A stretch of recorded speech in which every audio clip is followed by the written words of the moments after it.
There's a lot of confidence right now among the Star Wars fandom in Dave Filoni, and with good reason. Dave Filoni has delivered quality Star Wars really since he first kind of started, but recently it's been one hit after another. With Mandalorian Episode 5 of Season 2 and the Ahsoka Tano stuff and all that, also with the Clone Wars Season 7, Dave Filoni has become like the new heartthrob of the wrong fandom, the Star Wars fandom, because they totally are into this guy. I mean, and again, rightfully so. Clone Wars Season 7 was great, and so were previous seasons. And this Ahsoka Tano episode, with all the little Easter eggs and references and kind of teases towards the future, Filoni and Favreau have become, the hope, the new hope, pun intended, for Star Wars. With the previous regime, well, it's still the same regime. Kathy Kennedy's still there, but I mean, people like Abrams and Rian Johnson and that group, really angered Star Wars fans. I mean, whether or not you like the sequel trilogy, the fact is they are very polarizing films. You cannot ignore that. It's a fact.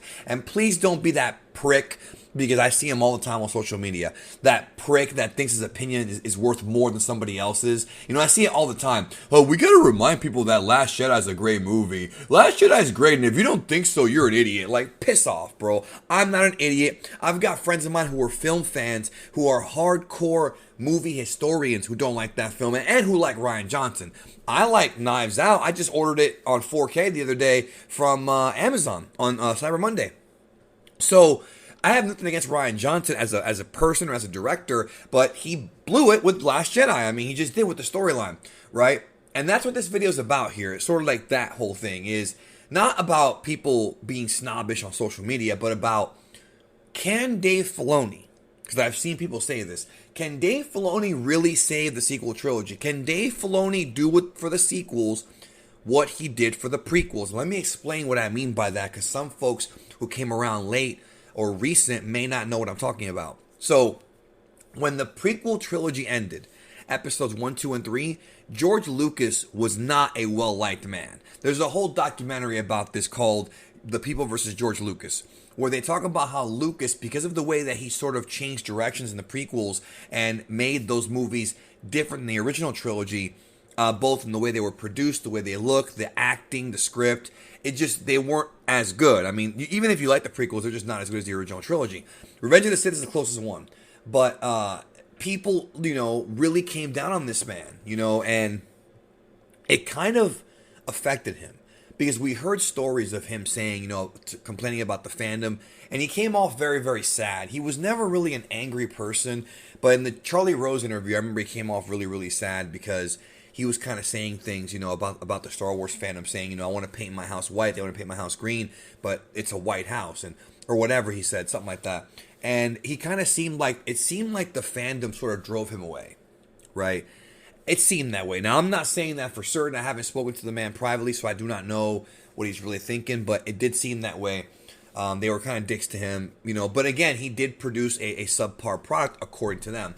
Well, anyways, Filoni came along with Lucas. They produced the Clone Wars TV show together, and a lot of people, including me, said the Clone Wars helped fix the prequel storyline. Now, they did not help fix the prequel films, because episodes 1 and 2 have a lot of problems and a lot of story issues and things of that nature, but the prequel story was enhanced by the Clone Wars. We got to really appreciate Anakin Skywalker as a warrior. We did not get to really appreciate him as that in the films, because in episode 2 he's a whiny bitch, and in episode 3 he's pretty much evil halfway through the movie, so we really didn't get to see him be a big warrior. Maybe the first act of episode 3, but people wanted to see more of that. We got to understand more about the clones and how they aren't necessarily just these evil guys. The clones, the majority of them, were just doing their job. And, when Order 66 happened, it flipped their brain, it explained all that stuff. We got to learn more about Dooku and Grievous, and learn about the Darth Maul return, and, all kinds of stuff. They really took these characters from the films and elevated them. We got to learn more about Mace Windu and see him in action. So there's a lot of good stuff in the Clone Wars.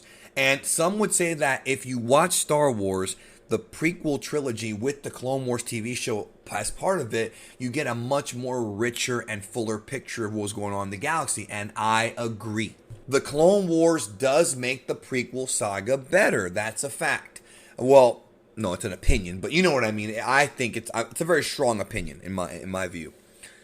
But now they're saying that with what he's been doing, sort of, Filoni and Favreau in Mandalorian, sort of setting the seeds up for the future of Star Wars, setting up the seeds for what will happen in the sequel trilogy. We've already seen hints of cloning, which is what led to Palpatine's revival. And, when you actually look into the Palpatine revival stuff, like the stuff that was talked about in the novels, the story of them having like a secret base on the other side of the galaxy, the unknown regions, and them having this sort of secret armada, it's kind of dumb, but it makes more sense when you read the extra material. The problem is that Star Wars fans, only the hardcore fans read that shit. Regular moviegoers have no idea how the First Order was even formed. There are people out there who don't even know how the First Order was formed or who Snoke is, and all that stuff's been answered. Yeah, he's a clone, but I mean, there's more information in the comics. But there's people out there who just don't even know what the hell happened, or who General Hux's family lineage and all that.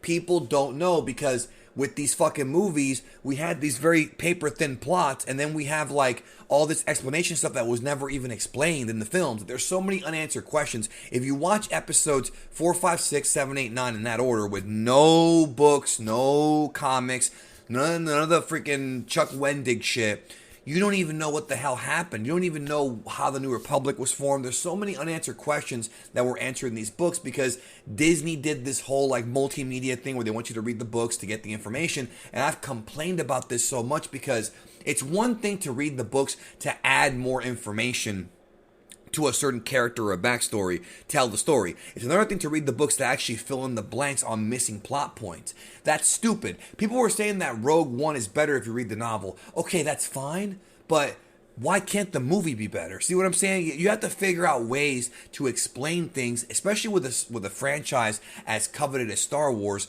Like in the original trilogy, you didn't have to explain the Empire because it's just the Empire. They exist. They're bad. But here we have a new sort of uprising with the First Order. We have a new militia. You have to explain it because it's a sequel to an already told story. You have to tell the audience what has happened the past 30 years. And some of it was told, but not all of it. But when you read the Palpatine stuff, it is interesting.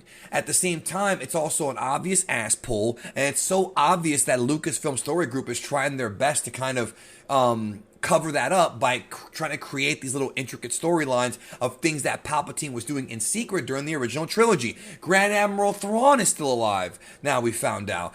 He's out there. And there's all these things that are now existing because of the prequel era. And here's the thing. Listen, let's keep it real. I commend them for doing this. I commend Lucasfilm Story Group for trying to tie in all 9 movies. I like that you have Thrawn in Rebels, right? You've got him as kind of the villain there. Then you've got sort of a tie-in now with Mandalorian where Ahsoka Tano's looking for him. You have all these tie-ins, and it makes the Star Wars universe bigger. The problem is that, like I told you, most casual fans who just watch the movies, and maybe Mando, because some of the ones that watch the movies have Disney Plus and they watch Mando. More people watch Mandalorian than they did the Clone Wars. We have numbers to prove that. So, with that being said, people kind of get that, and the idea of Filoni coming in, okay, so here's the big question. Let me just get to the question. Can Dave Filoni save the sequel trilogy? In my opinion, the answer is no. Can he make the sequel trilogy better? Can he make the storylines make more sense? Yes, Lucasfilm's been doing that. But to me, it's going to be very difficult to fix the problems of that trilogy. Because the problems of that trilogy are within the films themselves. The problem with that trilogy is that the films have very bad connective tissue. And even if you try to create tissue now, it's not going to work because it's so obvious, even if you don't understand the behind-the-scenes workings, even if you don't know the difference between J.J. and Rian Johnson, if you don't know any of that stuff, just watching the films, you can just tell that it's two different people with two different directions. You can tell they were directionless. And at least with the prequels, you do have some information that was left out, like Cypher Dyas and, all that stuff, Anakin's training, that was talked about in the Clone Wars more. But, it's okay because you still get kind of the brunt of the story, which is the rise of Palpatine and the fall of Anakin Skywalker, the birth of Darth Vader. With the sequel trilogy, there's so many different story points and plot points that have never been explained that to me, even if they try to explain it now, first of all, how many people are going to actually see it? Not as many as who saw the movie, presumably, in theory. Secondly, is it really going to fix that story? And I think the big problem is what they did to Luke Skywalker. Granted, and I've complained about this before, I think if they made Luke Skywalker a better hero, I think Last Jedi would not be as so hated. I do feel that way. I think that Last Jedi, there is a good movie in there. I believe that. There's a good movie within the surface of what Rian Johnson did, but I think what ultimately hurt that film for a lot of people was the portrayal of Luke Skywalker and how he became the opposite of who he actually was. You know, and again, you're going to sit there and say, oh, well, people change when they get older. Yeah, but not like that. It goes against his character, and I don't know if they're going to be able to fix that. I just don't see how Filoni can fix that. You know, I just don't see that. Maybe he can put in more information about Palpatine and Exegol and hints about, you know, the clones and Snoke and things like that, you know, in future seasons and future episodes. And that could help create more of a connective tissue between the old trilogy and the new trilogy. But I don't know if you're going to be able to save that sequel trilogy, dude. I don't know. I just don't know how they can do it. I'll think more about it and maybe talk to some people about it, see what they think. But I personally think he can make the road to episode 7 better, because Mandalorian is kind of between 6 and 7. So he can make that better. But as far as him actually fixing what happens after 7, that's the problem. Not to mention that I still think Force Awakens was a fun movie. I still like it. I know some fans don't. Yes, the sequels to it, 8 and 9, did kind of hurt 7, but I still like that movie as a standalone film.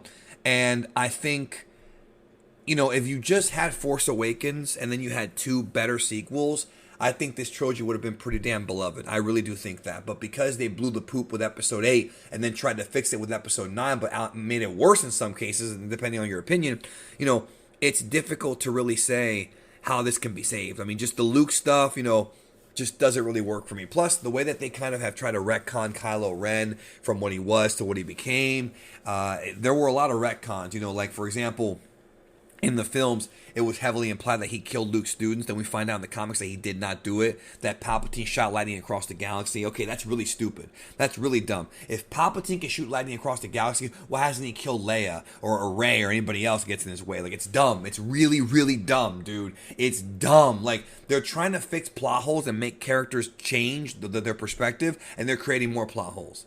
And Filoni, I think if Filoni, I'm going to say this, if Filoni was a creative consultant on the sequel trilogy, if Filoni was involved with all the Lucas projects, the comic books, the books, I think that he would have absolutely made it work. The problem is that you've got these comic books that are retconning the films by explaining things that weren't in the films, creating, like, you know, logic holes, or at least, you know, mental logic holes. And then you've got Filoni, if he comes in and tries to fix it now, you might have a plot hole, or you might have a retcon on top of a retcon, which could make another plot hole. So it's like they're making these movies, then they're coming back with Mandalorian, the comic books and stuff like that, trying to like fix the mistakes they made. You know what I mean? Like, oh, we screwed this up, so let's fix it now. But the problem is, it's too late. Like, you've already pissed away a lot of Star Wars fans. I mean, they'll come back. If they announce episode 10, people will try it again. Especially if they have a new creative team. People will come back. I mean, I guarantee you they'll come back. It's just, you know, it left a bad taste in their mouth. That's a fact. So let me know, do you think that Filoni and Favreau can, you know, with The Mandalorian and maybe some other projects, some other TV shows, can they really fix the sequel trilogy? Or do you think all they can really do is just give us an entertaining product? Again, I think the answer is no, but if you disagree with me, I'd love to hear in the comments what your ideas would be. Can these movies actually be fixed? And I mean, like I said, I think he can create a compelling storyline to maybe enhance that timeline, maybe make things better and make more sense. But as far as actually fixing what they did with the characters, it's all about the characters, folks. Star Wars is a character-driven story. You all know this. It's just, dude, it's not going to happen. It's not going to happen. We'll talk soon.